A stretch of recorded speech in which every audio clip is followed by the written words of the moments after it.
ठीक है, देखना पार्टनरशिप रिटायरमेंट के अंदर में हम लोग क्या क्या सीखा था कि एक पार्टनर छोड़ के जाता है, तो जब पार्टनर छोड़ के जाएगा हम लोग को क्या करना पड़ता है, फर्म को रिकंस्टिट्यूट करना पड़ेगा, नया एग्रीमेंट नया डीड बनाना पड़ेगा। तो जो पार्टनर छोड़ के जाता है उस पार्टनर को क्या होगा, सेटलमेंट करेंगे। तो हमने वहां सीखा था या तो उस पार्टनर का जितना भी बैलेंस बिजनेस में है उसको हम लोग कैश पे कर देते हैं, या फिर क्या करता है उसका पैसा इफ बिजनेस में है तो उसको हम लोग क्या ट्रीट करता है, लोन ट्रीट करता है। क्लियर है। तो जब पार्टनर छोड़ के जाता है यानी रिटायरमेंट होता है, एक तो चीज दिमाग में था अपना कि रिटायरमेंट क्या होता है, प्लान्ड होता है। रिटायरमेंट हमेशा क्या होगा, प्लान्ड होगा। वेयर एज डेथ कभी प्लान्ड हो सकता है क्या, कभी भी हो सकता है। तो रिटायरमेंट के केस में हमने क्या सीखा था, रिटायरिंग पार्टनर को क्या क्या मिलता है, उसके कैपिटल बैलेंस जो भी क्रेडिट बैलेंस है उसके कैपिटल में उतना पैसा उसको मिलना था, प्लस बिजनेस का जो गुडविल है जिस दिन वो रिटायर हो रहा है उस दिन तक का फर्म का जो गुडविल है उसका शेयर मिलेगा उसको। वो कौन देते थे, गेनिंग पार्टनर, गेनर टू सैक्रिफाइसर। फिर बैलेंस शीट के अंदर में जो एक्यूमुलेटेड प्रॉफिट्स एंड रिजर्व्स है वो रिटायरिंग पार्टनर को मिलता था। फिर हम लोग एसेट्स एंड लायबिलिटीज को क्या कर देते, रीवैल्यू कर देते। उस रीवैल्यूएशन का जो भी प्रॉफिट लॉस होता था वो मिलता था। देन इंटरेस्ट ऑन कैपिटल, यदि डीड में बोला हुआ है इंटरेस्ट ऑन कैपिटल मिलेगा तो वो मिलता था। ऐसे करके हम लोग क्या करते थे, फिर गेनिंग सैक्रिफाइसिंग रेशियो में निकालते थे। इन शॉर्ट रिटायरमेंट में इतना काम करते थे और लास्ट में या तो पे कर देते थे या फिर उसका पैसा ऐसे लोन ट्रीट करते थे। लेकिन रिटायरमेंट के केस में पार्टनर जिंदा होता है। क्लियर है। तो हम लोग क्या करते थे, जो भी सेटलमेंट होता था, सेटलमेंट एंट्री कैसा करते थे, सेटलमेंट एंट्री कैसा होता था तुम्हारा,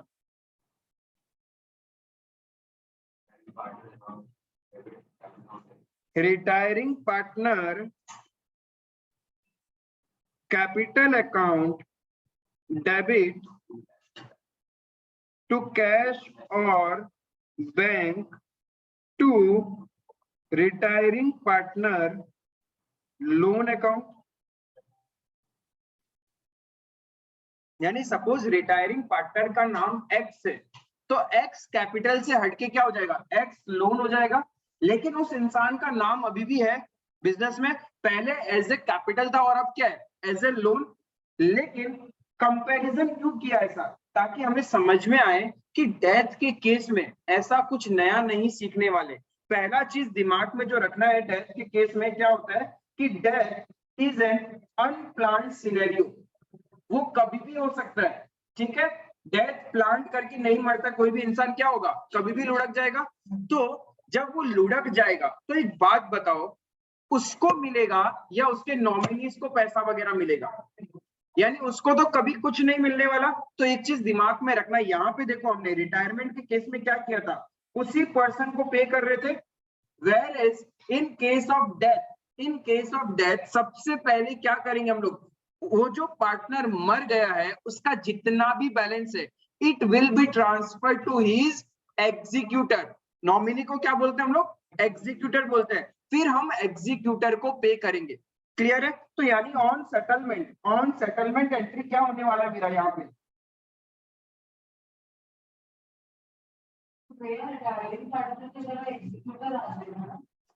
यस, यहाँ पे सबसे पहले हम क्या करने वाले हैं, जो मेरा पार्टनर मर चुका है उसका अकाउंट बंद करना है। तो जो पार्टनर डेथ हुआ है,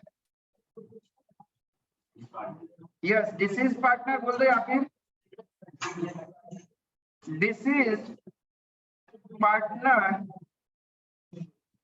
कैपिटल अकाउंट डेबिट होगा। क्यों नहीं, कोई ना कोई तो होगा पीछे, कोई ना कोई तो होगा। अरे किसी किसी इंसान का बेटा बेटी कोई नहीं होता तो उसका पीछे कोई तो होता है, वो दुनिया में ऐसे ही तो आया ही नहीं है ना, कोई तो होगा। फिर उसका पैसा पड़ा रहेगा बिजनेस में, क्या करेंगे, गवर्नमेंट क्यों लेके जाएगी, गवर्नमेंट ने पैसा थोड़ी लगाया था। एनपीओ इज ए ट्रस्ट, वो गवर्नमेंट के थ्रू ही बनता है, वो फंडिंग के थ्रू बनता है, किसी एक आदमी का पैसा नहीं लगा होता। तो एनपीओ में वैसा होता है। But in case of a normal business वो बिजनेस में रहेगा। बिजनेस वाले क्या समझेंगे उसको, उसके तरफ से आशीर्वाद समझ के उसका पैसा रखेंगे और बिजनेस चलाएंगे। और तो कोई ऑप्शन भी नहीं है, जब वो है ही नहीं उसके पीछे किसको देंगे। ऐसे तो है ना, रास्ते में रख देंगे कि जिसको मैंने ले जाओ, ठीक है, वो या फिर उसके साथ ही उसके कब्र में डाल देंगे। ऐसा कुछ नहीं होने वाला, ठीक है। और उसकी शांति के लिए डालना भी है तो एक चेक साइन करके उसके साथ डाल देंगे। क्लियर है, तो ऐसा कुछ भी नहीं होता। तो सबसे पहले क्या करेंगे कि ध्यान रखना, कभी भी डिसीज पार्टनर को पे नहीं किया जाता। कोई भी इंसान यदि मुझे ये बोले कि यहाँ deceased partner capital to cash या बैंक कर दो, गलत है, क्योंकि आप मरे हुए इंसान को कैसे पे कर सकते हो, नहीं कर सकते ना। तो सबसे पहले क्या करना पड़ेगा, उसका जो भी बैलेंस है it will be transfer to his,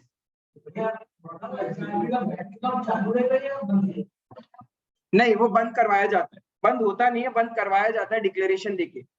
या तो उसकी नॉमिनी के नाम पे वो सारा का सारा पैसा ट्रांसफर हो जाता है, या फिर बंद, नहीं तो वो पड़ा रहता है, स्टेल हो जाता है, वो अकाउंट ब्लॉक रहता है, कोई पैसा भी हाथ नहीं लगा सकता, वो कैरी फॉरवर्ड होता रहता है सदियों तक, वो पैसा कोई नहीं निकाल सकता।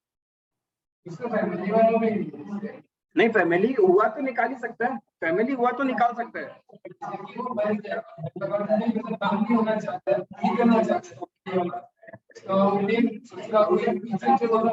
हाँ, एप्लीकेशन वगैरह देगा, आपको डेथ सर्टिफिकेट देना होता है, उसके बाद बैंक क्या करता है, प्रोसेस कर देता है उसका क्लोजिंग एप्लीकेशन।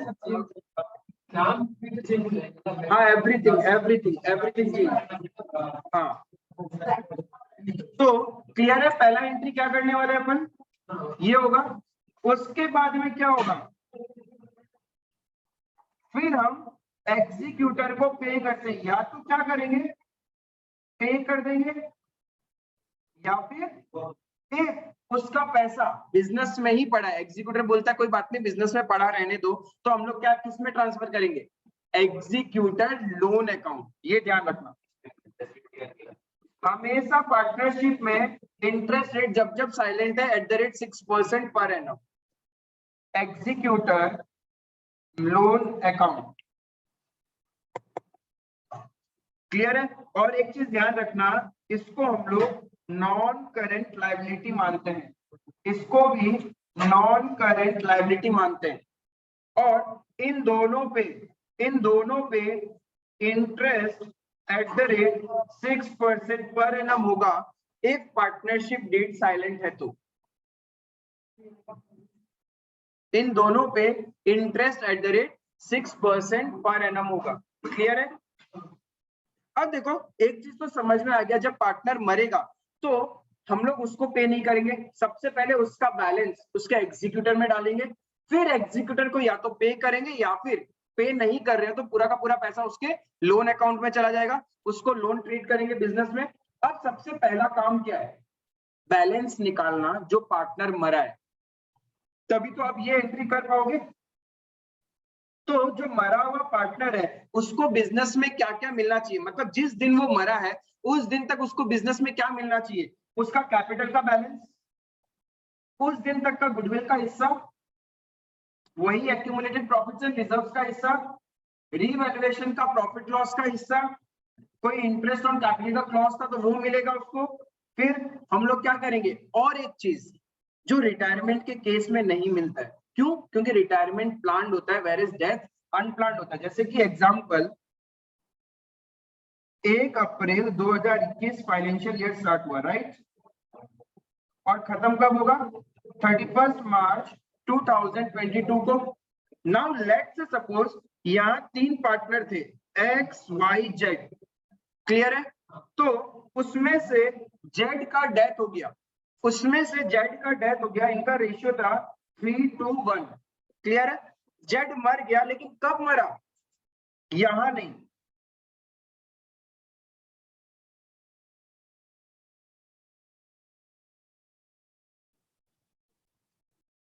1 जुलाई को Z डाइड। बीच में कोई भी डेट में हो सकता है, कोई भी डेट में। हाँ, मैंने एग्जांपल लिया 1 जुलाई 2020 को मरा, 15 जुलाई भी हो सकता है, 18 जुलाई भी हो सकता है, नंबर ऑफ डेज के अकॉर्डिंग अपन कैलकुलेशन करेंगे यहाँ।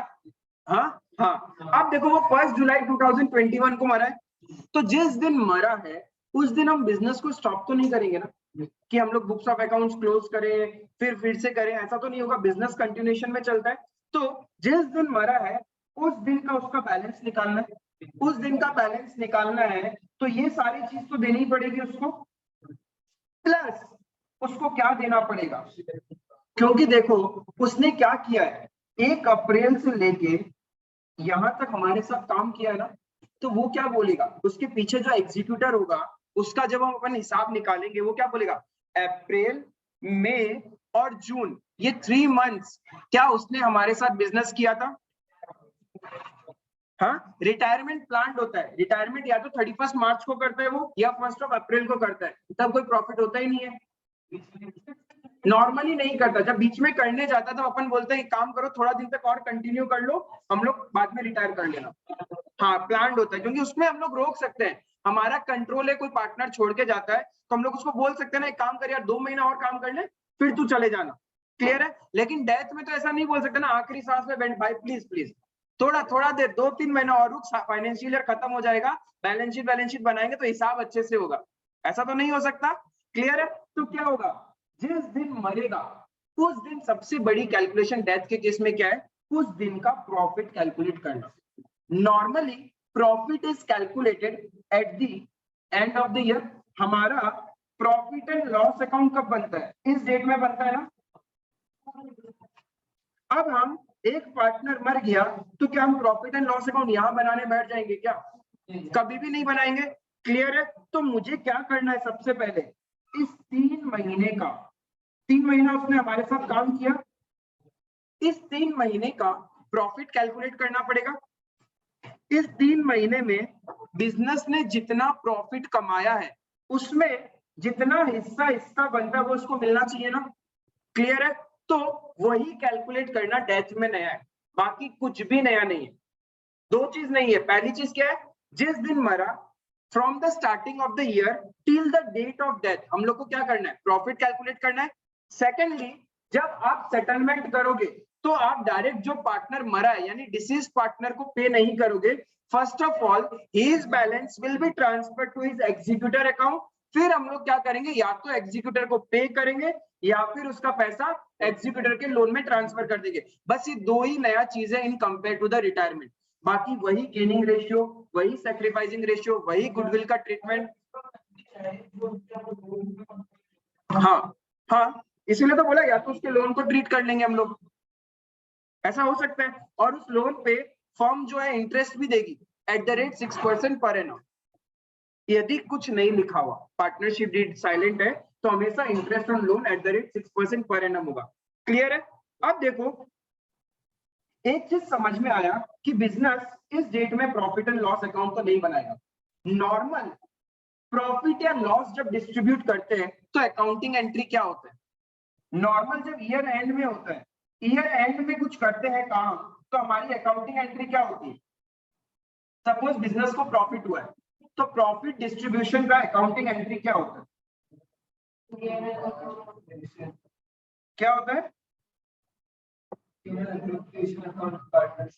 Yes, P&L appropriation account debit to partners capital account, ये अकाउंटिंग एंट्री अपन करते हैं। बट सिंस ये तो कब होता है, जब आप लास्ट में प्रॉफिट एंड लॉस अकाउंट बनाते हैं उसके बाद ये काम होता है। एक बात बताओ, इस डेट में भी तो मुझे प्रॉफिट ही देना है, तो क्या इस डेट में हमने प्रॉफिट एंड लॉस अकाउंट बनाएंगे क्या। देखो प्रॉफिट एंड लॉस अकाउंट बनाने के लिए आपको बिजनेस को स्टॉप करना होता है, बिजनेस के ट्रांजेक्शन को स्टॉप करना होता है, बट बिजनेस का एक्चुअल प्रॉफिट लॉस तो इसी डेट पे होगा। तो यहाँ पे भी तो कुछ तो कैलकुलेट अपन करेंगे, लेकिन ये किसको मिलेगा, सिर्फ और सिर्फ डिसीज्ड पार्टनर, जो पार्टनर मरा है सिर्फ उसका हिस्सा अपन निकाल रहे हैं। तो जब हम इसको देंगे तो अकाउंटिंग एंट्री क्या करेंगे, यहाँ जो प्रॉफिट डिस्ट्रीब्यूट करेंगे, प्रॉफिट डिस्ट्रीब्यूशन किसको होगा, टू द डिसीज्ड पार्टनर।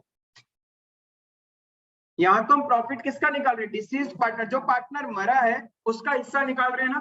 तो हम क्या अकाउंटिंग करेंगे, अब मुझे ये पता है कि डिसीज, इफ प्रॉफिट हुआ है तो डिसीज पार्टनर को मिलेगा और लॉस हुआ है तो हम लोग क्या करेंगे, उससे लेंगे, क्लियर है। तो मैं अज्यूम करता हूं कि प्रॉफिट ही हुआ था बिजनेस में, इस 3 महीने में अपने को प्रॉफिट ही हुआ है, तो क्या होने वाला है अकाउंटिंग एंट्री कि मुझे डिसीज्ड पार्टनर को तो क्या करना है, देना है, तो उसका कैपिटल क्या हो जाएगा, क्रेडिट हो जाएगा।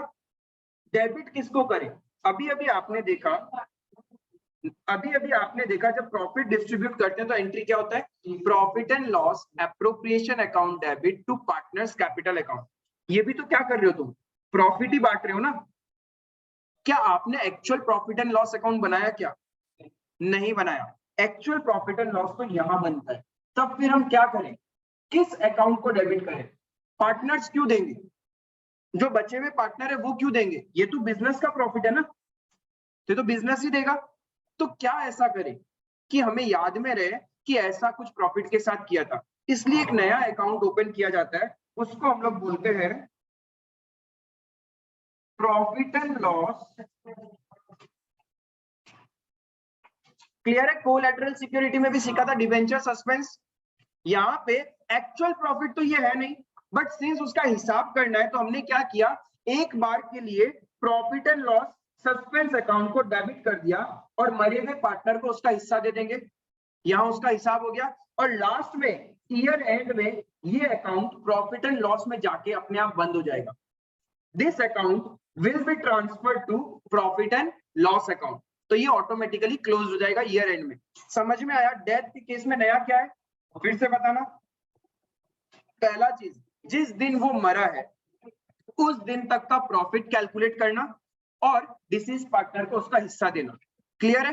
अब ये प्रॉफिट कैसे कैलकुलेट करते हैं वो बाद में सीखते हैं, लेकिन प्रॉफिट बांटने का एंट्री क्या है, on the date of death जो डिसीज पार्टनर का हिस्सा है उस दिन जब हम प्रॉफिट देंगे, what will be the accounting entry, profit and loss suspense account debit to deceased partner capital account.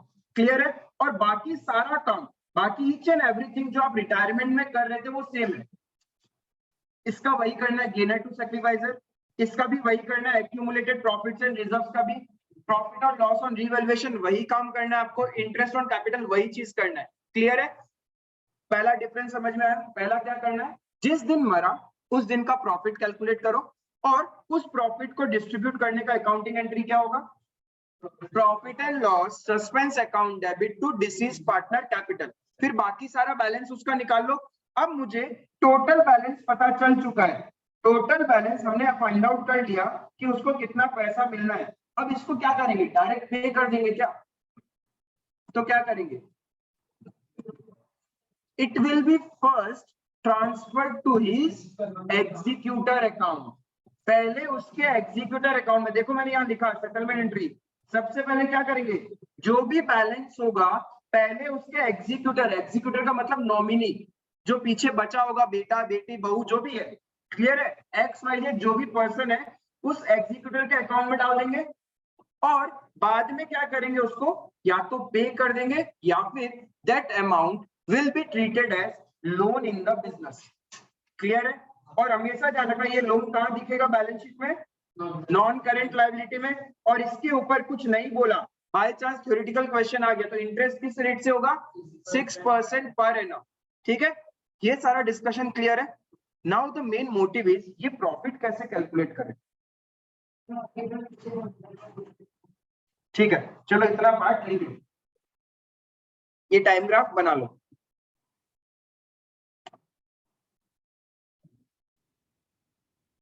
ठीक है, अब द मेन मोटिव इज सीखना कि प्रॉफिट कैलकुलेट कैसे करते हैं।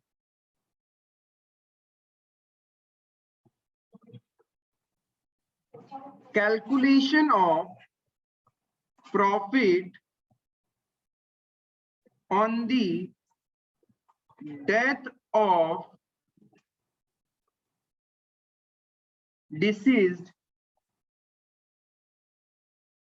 पार्टनर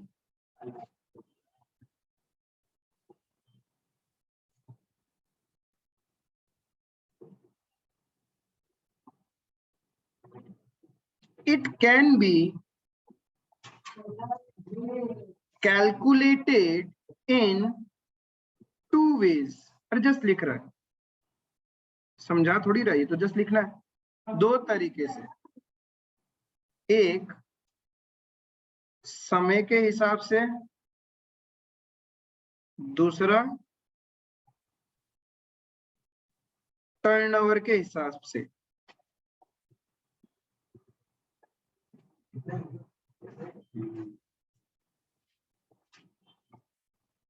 ये दो तरीके से हम लोग प्रॉफिट कैलकुलेट कर सकते हैं और दोनों को आराम से शिद्दत से समझेंगे कि कैसे कैलकुलेट होता है।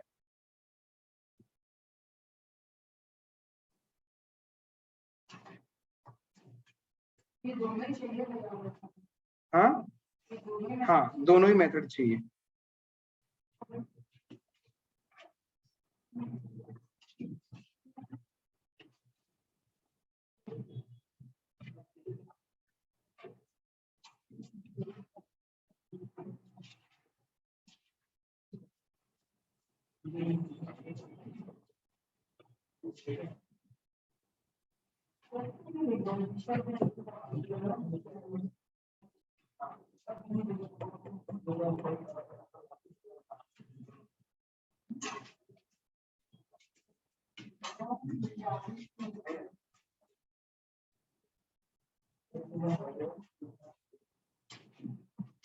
देखो लिखना हुआ यहाँ पे, on the basis of time कैसे निकाल सकते हैं।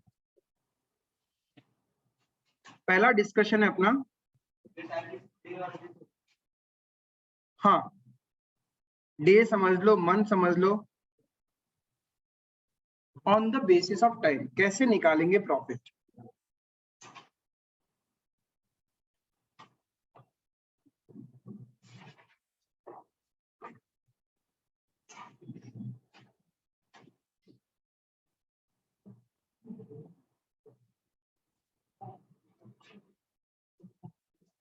ठीक है, लेट्स से सपोज हमारा फाइनेंशियल ईयर है 21-22।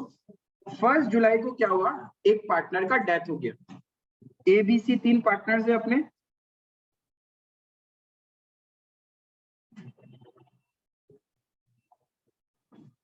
किसको मारे, बी को मारे, बी मर गया। ठीक है, चलो मार दिया बी को।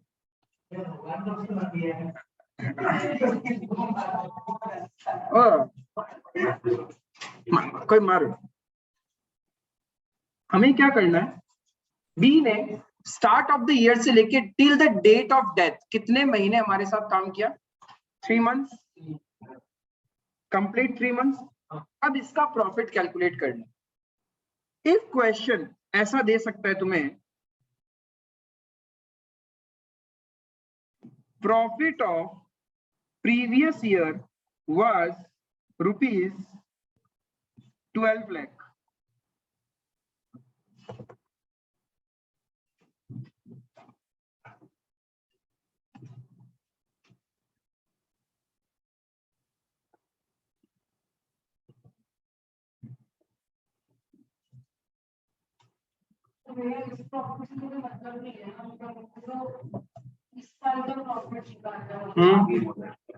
वही निकालेंगे, वही निकालेंगे।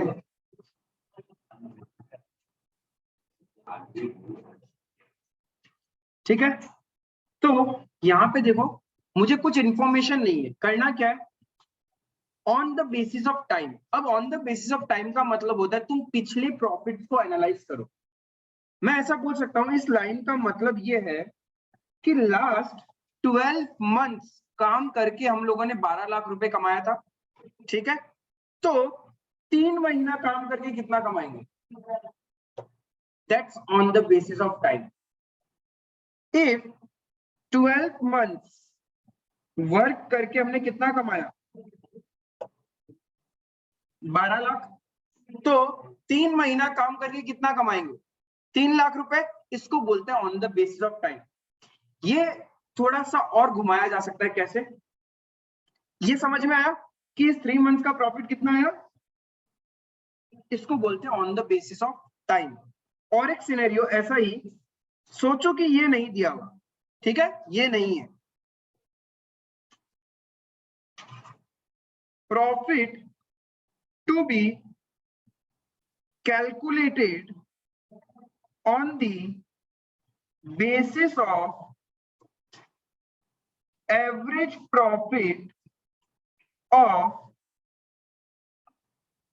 preceding 3 years. क्या बोला मैंने? Profit to be calculated on the basis of average profit of preceding 3 years. तो पिछले 3 साल के प्रॉफिट क्वेश्चन को देना पड़ेगा. पिछला 3 साल कौन सा हो गया? 17, 18, 19, 20, 20, 21 होगा ना? 18, 19, 20, 21. ठीक है. अब इसका प्रॉफिट रहेगा. सपोज यहाँ पे 9 लाख कमाया था, यहाँ 1.5 लाख का लॉस, और यहाँ पे फिर से तुमने 11 लाख कमाया.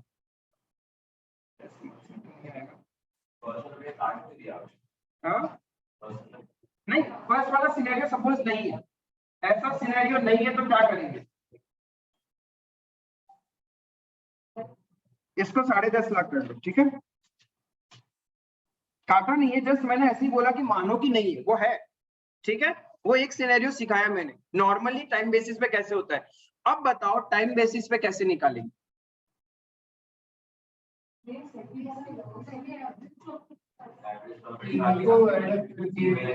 Yes correct. पहले एवरेज प्रॉफिट निकाल लो. तो ऑन एन एवरेज 12 मंथ में कितना अर्न किया पता चल जाएगा. आपको पिछले 3 साल के प्रॉफिट दिए, उस 3 साल के प्रॉफिट को एवरेज करेंगे तो कितना आएगा? एवरेज प्रॉफिट कैसे निकालेंगे?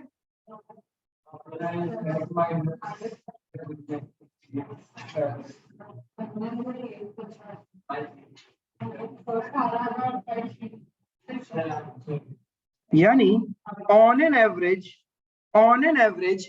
12 मंथ्स वर्क करके वी अर्न 6 लाख. Therefore,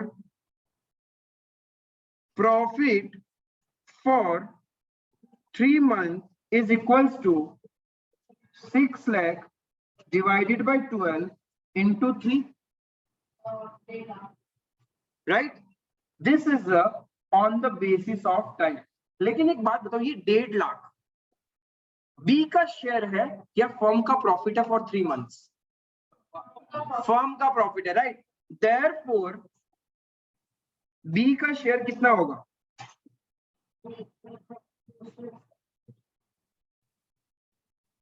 यही था 2, 3:2:1. तो 2/6 उसका शेयर था. कितना हो जाएगा?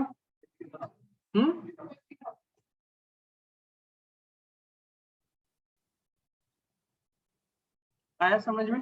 3 लाख नहीं बची, फर्म का 3 लाख. हाँ, फर्म का 3 लाख था, तो वो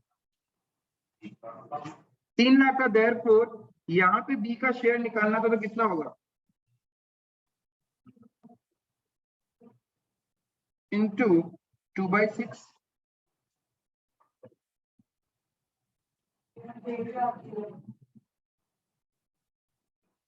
सब ऐसा होता. क्लियर है? जब 1 साल का प्रॉफिट दिया हुआ रहेगा तो कैसे निकालना है, और एवरेज करने बोलेगा तो हम एवरेज कर लेंगे. इसको बोलता है on the basis of time. Accounting entry क्या करेंगे? Profit and loss suspense account debit to बीस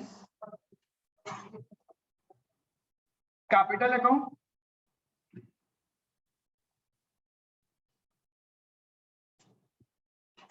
being profit being share of profit credited up to the date of death. आप लोग इसको नोट डाउन भी कर लीजिए.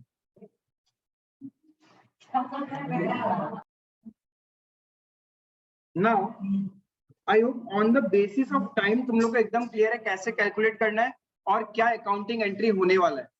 अब और एक तरीका होता है निकालने का, वो डिपेंड करता है क्वेश्चन के ऊपर. क्वेश्चन का डेटा जैसा होगा ना वैसे ही तुम लोग को कैलकुलेट करना है. यदि प्रॉफिट का डेटा दिया हुआ रहेगा तो on the basis of time निकालना है.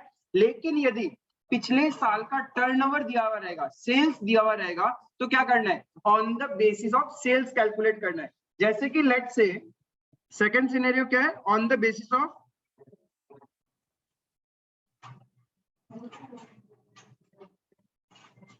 टर्नओवर। टर्नओवर को अपन क्या बोलते हैं, सेल्स। ठीक है, सेल्स के बेसिस पे अपन कैसे कैलकुलेट करेंगे, बैठी बैठी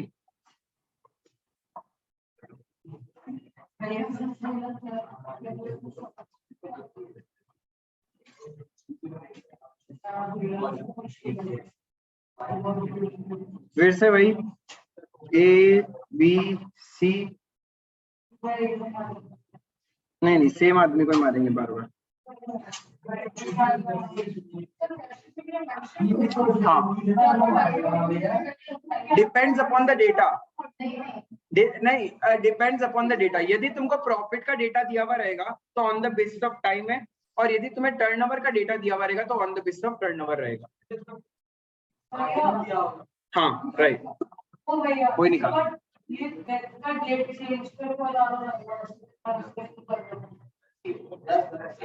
बोलो बोलो, डेट ऑफ बर्थ बोलो।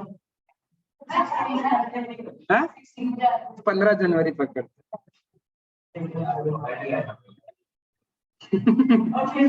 इतना शुभ दिन में ऐसे को थोड़ी ना कहेगा हम लोग। ठीक है,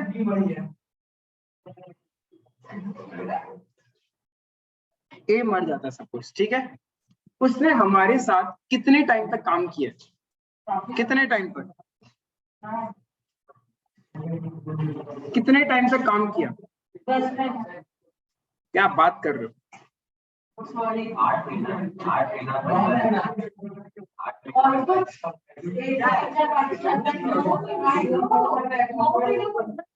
यस 9 months 15 days, यानी कहना इसे 9.5 months, 9.5 months वो हमारे साथ काम किया। तो यहाँ पे क्या होने वाला है, अब प्रॉफिट निकालना है, इस 9.5 मंथ्स में कितना प्रॉफिट बिजनेस ने किया वो निकालना है। लेट्स से क्वेश्चन बोलता है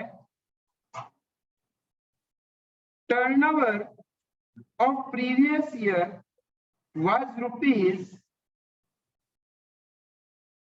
2 crores 45 lakhs and profit of previous year was rupees 24 lakh 50,000। ठीक है, और बोलता है 9.5 मंथ्स में, करंट ईयर में 9.5 मंथ्स में your turnover was rupees 18 lakh. इन 9.5 महीने में आपने सेल किया है 18 लाख रुपए का, तो प्रॉफिट कितना होगा। पहले तो आपको प्रॉफिट परसेंटेज देखना पड़ेगा प्रीवियस ईयर का, क्योंकि यूनिफॉर्मिटी मानते हैं। जब क्वेश्चन साइलेंट होता है देन वी कंसीडर यूनिफॉर्मिटी। देखो आपका लेवल उतना ज्यादा नहीं है कि ट्रेंड की बातें भी सिखाऊं मैं तुम लोग को, क्योंकि क्या होता है with the time expectation and trend दोनों आ जाता है। समय बदलेगा तो आपका एक्सपेक्टेशंस भी बढ़ेगा और ट्रेंड भी, मार्केट ट्रेंड। जैसे कोविड के टाइम में इफ हम ग्रोसरी की बात करें तो प्रॉफिट परसेंटेज क्या था, on peak, but in compare to the textile and tourism क्या था, वो डाउनफॉल ना। तो उसी को ट्रेंड बोलते हैं। ट्रेंड का मतलब होता है ऊपर जाना या फिर नीचे जाना, बट यहाँ पे अपने वो सब कुछ नहीं सीख रहे। तो सबसे पहले टर्नओवर के बेसिस में आपको क्या करना पड़ेगा, पिछले साल का प्रॉफिट परसेंटेज निकालना पड़ेगा। सो तुम्हारा profit percentage of previous year कितना है, कैसे निकालेंगे, yes profit divided by turnover into 100, तो ये आ जाएगा 10%, 10% आएगा, 10% आएगा। तो लास्ट ईयर 24,50,000 सेल करके आपने 10% प्रॉफिट कमाया था, तो अभी करंट ईयर में जब तक वो पार्टनर मर रहा है तब तक आपने कितना सेल किया है? Therefore, profit up to 15th of जनवरी कितना होगा? सेल कितना है? 18 लाख। प्रॉफिट परसेंटेज कितना है? मतलब 1,80,000 कमाया है। एज्यूम वो क्वेश्चन में दिया हुआ रहेगा। कम कमा रहा है, कोविड का सिचुएशन आ गया, धंधा नहीं चल रहा, और उसमें लुढ़क भी किया कोविड पॉजिटिव आके, पॉसिबिलिटी तो है। टर्नओवर सेल्स बहुत कम है, दुकान खुला ही नहीं, लॉकडाउन में घर ही बैठे थे। कभी कभी बीच बीच में खुल रहा था तो थोड़ा बहुत सेल किया, नहीं खुला क्या कर सकते। पिछला साल बहुत अच्छा था। एनीथिंग इज पॉसिबल, बट ये डेटा क्वेश्चन देगा तुम लोग को कुछ अज्यूम नहीं करना, सारा डेटा क्वेश्चन तुम लोग को प्रोवाइड करेगा। तो देयरफॉर ए का शेयर कितना? 1,80,000 into 3/6